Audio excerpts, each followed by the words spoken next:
Mm. Welcome to the Voices Stories. We have Game Builder, apparently, Literary Burnout, Solar Youth Thematic, Dead Trail, and the Folly of the King's Reader. Huh. Let's do Solar Youth Thematic. Huh. Oh my. Ooh. Story Dawning. Ooh. Solar Beginnings. Huh. That's no excuse to relax yourself ago. Nothing less than 2 chaotic years since Valor dangerous to leave it that light, he's called it. So you can stay heap. Mentorian was getting quite worried if he didn't. Ooh man. Perfect was physically sick apparently. Who knew? I'll let you read these. I'll try and go as slow as possible, but you know what? How much we these cost? 4,000 space dollars? Oh my. Huh. Wait, what? What? Why are they putting quotation marks on the L's? Huh. That's what I want to know. There is an M talk. Oh, okay. It's thematic in the form of a do-it-yourself kit. Oh my, solar euthematic. Okay. Ooh, Mentorian. Ooh, we got Mentorian. Oh, this is version 2.3. Ooh, oh my. This is basically books. There's a part to skip. Yeah, what's next? Which, huh? Do we have to? We'll do more Tagaloo, assured him. Approximately 18 billion years later. Oh man, we need that SpongeBob meme. 18 billion years later. Ooh, Kyle. Strange writing which nobody could understand. Oh no. Ooh, the head scientist have before ton. What does that mean? What does it mean? Ooh, euthematic yearning. Oh my, we're the end. Huh. Exit. Ooh, game builder. Okay. Ooh, Frederick is here. Build activated. Ooh. No, of course not. We're not doing that. Ladies and gentlemen, the Fredericks. I did not know this was a quiet reading game. Where you're just getting trophies for the reading. Who knew? Man, this is a weird game, but could be worse. No. Good. This could have been like a $60 game, but it's not. I mean, if this was a $60 game and all it was just reading and getting trophies, you'd be like, I want my money back. This was completed in like 3 minutes. With the right ideas. Next project, like you could complete this in less than an hour if you just, you know, keep going down. HTML and basics, oh my. Ooh, 5,000 lines of future line code. I wonder if there's any threes in this. Ooh, who's Harry's lawyer? Let's get the juicies. Use the AI used in the game builder as the AI used the game builder was anything but sentient. Ooh, well, attending the Star Tribunal's role in the creation of the mother of all AIs through the magic of video conferencing, a bedroom coder asked this question. Now I know future Lang inside out, said the snotty 14-year-old Australian in question. But does this project really need to be object oriented? In my own projects, I prefer to work in future Lang, no OO involved. Oh my. Oh, hate bedroom coder said Harry. Oh my. Let's keep going down and see if we get another trophy. While Harry was busy fretting over his impending bankruptcy. The delivery driver entered his office unannounced. "Got a delivery for you, mate," he said. "Oh yes," said Harry, not much caring. Harry followed the driver outside to his truck. The driver gestured inside. "Got a full truck here," he explained. "Oh yes," said Harry. "Yes," said the driver. "Every bloody one of 'em for you." The driver grabbed the first box and handed it to Harry, who promptly opened it. It was a computer with a note attached which read, "This computer is now useless.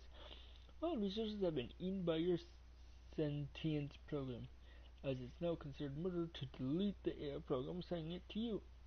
See if you can find a use for the bloody gobshite of a computer. P.S. It told me I had a face like a baboon's ear. Cheeky bastard." Oh my. Ooh. Builder bargaining. Oh my. Oh my. I believe these are gold trophies too. Ooh, in the end. Okay. Huh. Exit. Literary burnout. Ooh, burnout commencement. Oh my. Next trophy that pops up, I'm gonna see if it's gold or not. Ooh. Ooh, the old man peered over Hopper's left shoulder. "That a newspaper?" he asked, as if he didn't know. "Water, yes," Harry replied, testily, having been interrupted from his story of scandal in the schoolyard. Oh my. He was at a bus stop. Oh my. "Oh, I could read once," the old man replied conversationally. "Really?" said Harry, who didn't give two hoots. "Yeah, I can't anymore, though. Dyslexia." "No, you can't catch dyslexia. I think you're born with it. And in time, you tend to get better at reading." "Oh, I could read once," the old man said, repeating his remark from 6 lines hence, "but I can't anymore." "You went blind then?" said Harry, who was just getting to the good bit of a steamy true life story between a teacher and her 3-year-old. Oh my. Okay, that book seems steamy. Very, very steamy. Oh my. Oh my. No, I can see perfectly well. Would you like to hear the story of how I came to lose my ability to read? Not really, and the old man started to tell his tale. It was back in '74. I was a proofreader for a famous publishing house. You might have heard of it, although I'm not going to disclose the name here. Court rulings, you understand. Anyhow, more and more of the company's proofreading personnel had been quitting work, and by this time I was the only proofreader left working for this particular publisher. Now, as this company accepted thousands of new books for publication every week, being that they were the foremost in the field, that meant I had to somehow read through thousands of complete novels in a week. It also spawned all spelling and punctuation errors, not to mention the sentences which just didn't make sense. Anyway, I did me beastie, and the nerve never always didn't complain, as the money I was making was exponential, if that's an actual word. So I was making the same money on my own as all the proofreaders who previously worked for the company were making when all added together. But I was also doing the same amount of work as all of the previous proofreaders added together. Something had to snap. So one morning, about a week after the great proofreader drought of '74, I went to work at a desk in my house, picked up a manuscript, and started to read, only to find my horror that I could no longer recognize a single letter on that page. Oh no. So what could I do but visit the doctor? He told me that I had developed a disorder called literary burnout. That's the name of the book we're reading, which was where the part of the brain responsible for things like character recognition was rendered useless because of gross overuse. He said a lot of proofreaders were suffering from it, and he also had a lot of visits from people who read too many newspapers as well. And so I've spent the last 26 years working as an unemployed bum. What else can I do? I can't even read the job adverts. Harry looked up from his newspaper. "I never heard of the great proofreader drought," he said. "Ooh, literary loiter. Looks gold to me, but only one way to find out." Of course not. They cover it up, see? "Oh, look, there's me bus," said the old man, definitely climbing the steps. As the bus drove away, Harry muttered to himself, "If he can't read, then how did he know that was his bus?"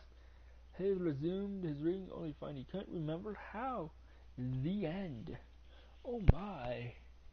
Oh my. We need more. Dead Trial by Matthew Green. The trial kickoff. He looks gold to me. Sergeant Walter Eaton stood at the police station reception desk, busying himself with whatever it is that police do when they're manning reception, when a person literally walked in through the door. Now, to clarify, the door was never opened, and there was no gap for anybody climbing in through. He actually passed through the wood without causing any damage at all. The man walked over to Walter and said, "I'm here to report a murder." Walter noticed that the man was slightly intransparent. He could see the far wall through the man's call. "Okay," Walter said. "What is the name of the person who was murdered?" "Richard Thomas," he said. "And what is your name and your relation to the murder victim?" "My name is Richard Thomas, and the murder victim is me." Walter was confused. "What?" "Observe, Richard," said Richard as he passed his hand through the sergeant's chest. "I really don't think we have any regulations regarding this sort of thing. Let me go get the chief." Richard saw Walter disappear into the back of the station. After a few minutes, he heard a muffled argument going on. Walter pushed the chief through the reception area and was saying, "See for yourself." The chief composed himself and said, "So, Sonny, you claim to be Daddy?" Richard was very polite. "Yes, sir." "Deceased, no longer living, inanimate?" "That's right." "Yes, sir." Walter leaned towards the chief. "Try touching him, Gov." The chief looked at Walter, who nodded. He reached his hand out towards Richard's chest and had a heart attack when the man's body offered no resistance. Once the paramedics had taken the chief to the hospital and declared his status as stable, Walter continued with the questioning. "So, do you know who murdered you?" "Yes, it was the weasel Harry Trooper. He was supposed to fix the brakes on my car, and he did a shoddy job. I want him locked away for life." Richard sounded very angry now, nowhere near as polite as he was while the chief was there. "I don't think we can put someone in prison for doing a bad job on somebody's brakes. My car wouldn't slow down. I fell over the edge of a cliff straight into the ocean." Walter noticed Richard appeared to be breathing very heavily, which was obviously impossible, as being dead he shouldn't have to breathe at all. "It was his fault. The trooper killed me." "Well, I suppose we could probably take this to court. Return to your home. I'll arrange a court date for you and keep you informed." "Thank you." Richard turned and left the station, passing through the door as if it wasn't there. Richard went down to the crematorium where his funeral was taking place. Some frogmen had recovered his body, and they were now going to cremate him. He went to the chair next to his girlfriend, Lucy Jane, and crouched down to her to give the impression that he was sitting next to her. "I know this Harry Trooper was too gutless to show up," he sneered. "Please, Richard, don't do this. Don't charge your best friend, Lucy Bage." "He has to pay. He killed me, for crying out loud." The vicar suddenly shouted out, "And now the eulogy presented to us by everyone's favorite dead guy, Richard Thomas." Richard leapt up onto the altar. "Hello, everyone. Richard Thomas will be missed by all who are present, especially me." Everyone exploded in a fit of laughter. Of course, everybody would explode in a fit of laughter. Even I would if somebody was like, "Yeah, this guy will be missed by everybody here, including me. You know, that guy who died. The guy who's in the grave right now. I'm gonna miss myself too." I think everybody would have to burst out laughing for that. The court case was in full swing. Richard had chosen to represent himself, and Harry had chosen the best lawyer he could afford, Kingston Bentley. As my next witness, I called to stand Richard Thomas. Kingston snorted.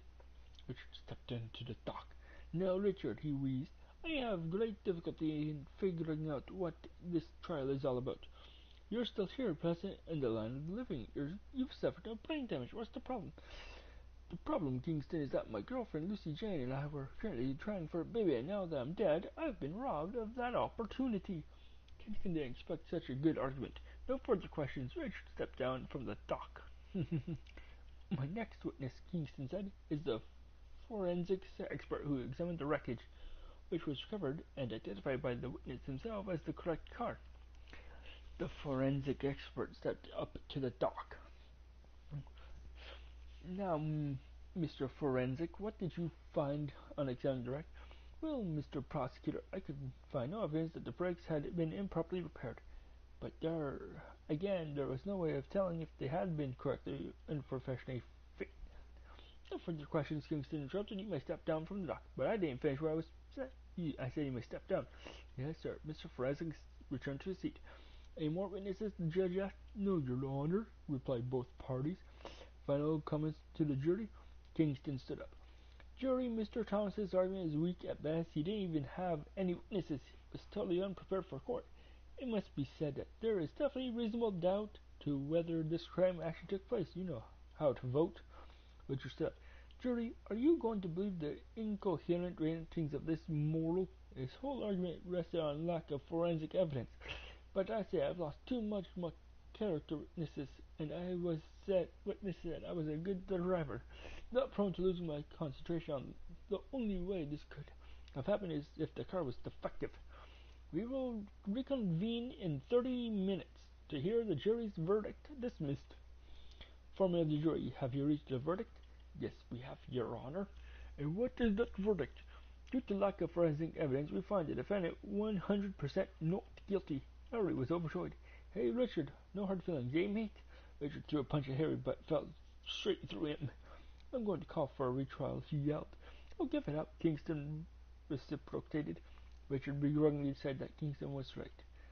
And with that realization, trial tribulation, resolution, a bright light appeared in front of him.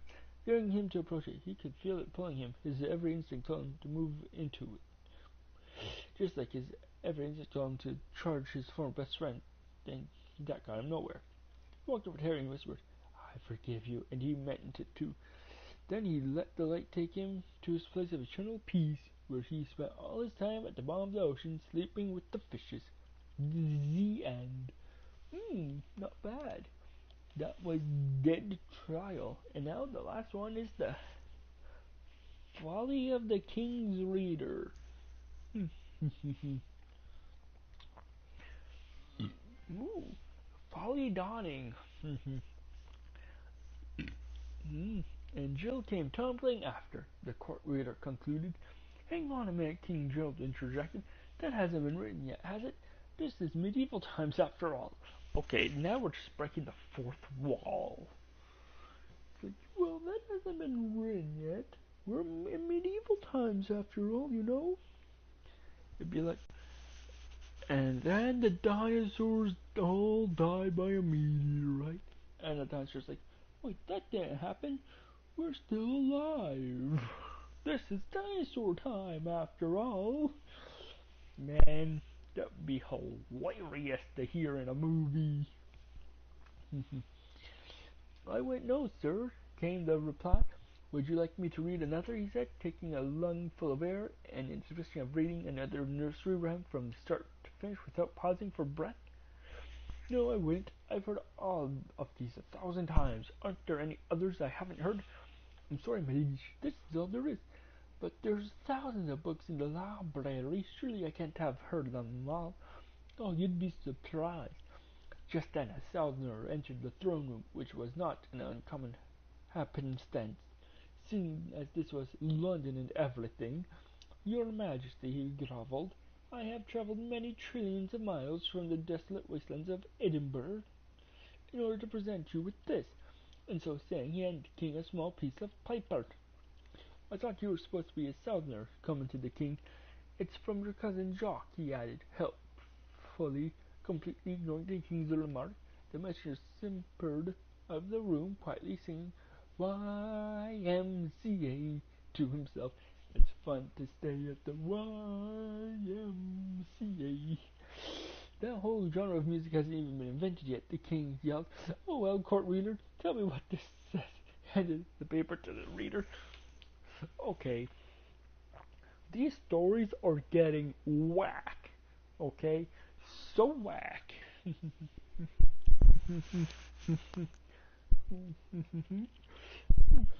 The reader held it sideways, on which King Gerald didn't notice, as he didn't know how to read, and glared at it. Says. Reader cleared his throat. Jerry just trying to say I might drop in on you in the near future, or maybe a long time from now, or maybe not at all. I haven't decided yet. Yours, truly, Eb Jock Windsor. Windsor, for crying out loud. This is medieval times. Our second name isn't Windsor. It's you thought about this for a while. What is my second name? Oh wait, no, Majesty. Well, you know, if you weren't so damn good at reading, I would have absolutely no use for you at all, reader. No, sire. King Gerald sat on his throne, idly looking at the pictures in a girly magazine in a blatant defiance of the fact that photographs hadn't been invented yet when the Scotsman entered the room. What are you reading? I mean, honestly, what are we reading?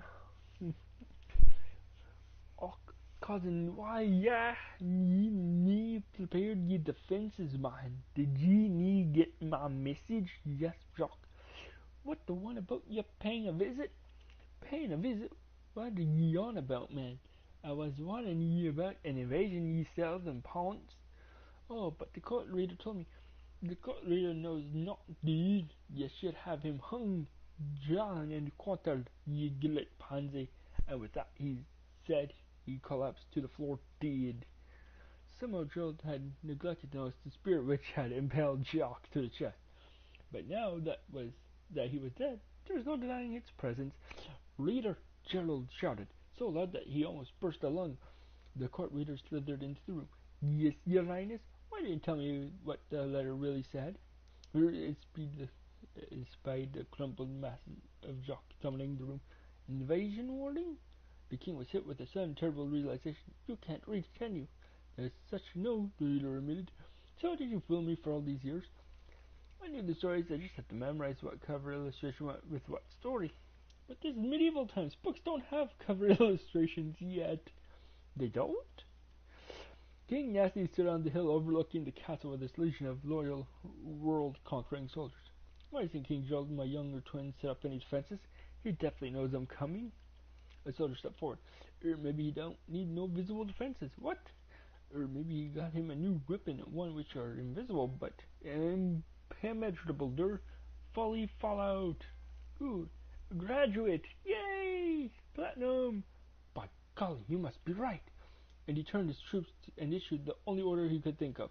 Retreat! The end. But Larry Burnout has a steamy book. Ooh.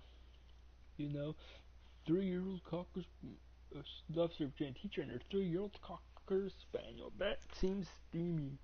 But with that being said, don't forget to substitute, click the like button, poop in the comments, and stay kitty. And with that being said, I'll see you all next flippity floppy stream. And peace out. Bye.